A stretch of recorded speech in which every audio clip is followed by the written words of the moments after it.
Hey friends of the blend, this week on Board Game Blender we're talking about cover story, or the covers on various games, good ones, bad ones, what they make you think. But before I get into that, I wanted to address some concerns about my editing technique. There's too many jump cuts. I'm chopping my sentences off, and I apologize for that. I'm going to try to cut out jump cuts entirely. Hey, go ahead and close the door. Thank you.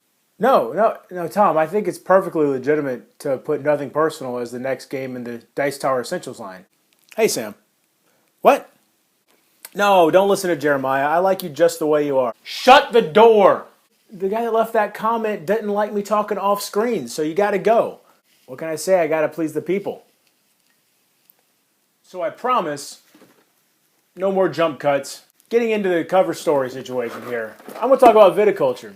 The reason I want to talk about Viticulture is this game has just one of the most boring covers I've ever seen in my life.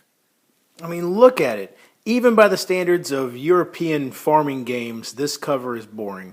I mean, you've got these empty fields, nothing going on. Oh, you got the two people right here that are mashing some grapes, or maybe they're just hanging out. You can't really tell. And you got three buildings, you got a dock over here, some trees, but what in the world? There's nothing exciting about this cover, and it's a real shame because this game is actually really good. So now let's compare this boring cover to this lively board. Look at this. I mean, you've got people in the field working, you've got people over here taking a tour, over here riding this cart that for some reason gives you money. You've got, well, nobody at the dock still, but at least the docks actually look like something's going on there.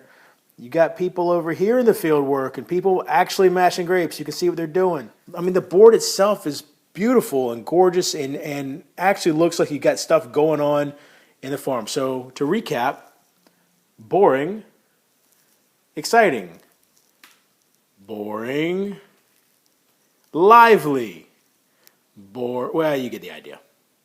And now let's look beyond the artwork. Let's not forget how exciting this game is in and of itself, just the game by itself.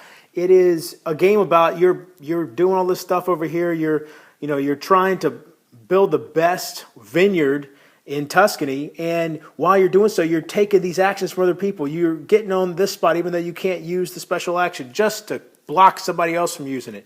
You're getting over here and you're building buildings, and then nobody else can build the building they need, so then they can't plant the plants they need to get the grapes they need. And so the next thing you know, you're pulling ahead, and man, this game just has so much excitement to it and is completely held in disservice by this boring box cover.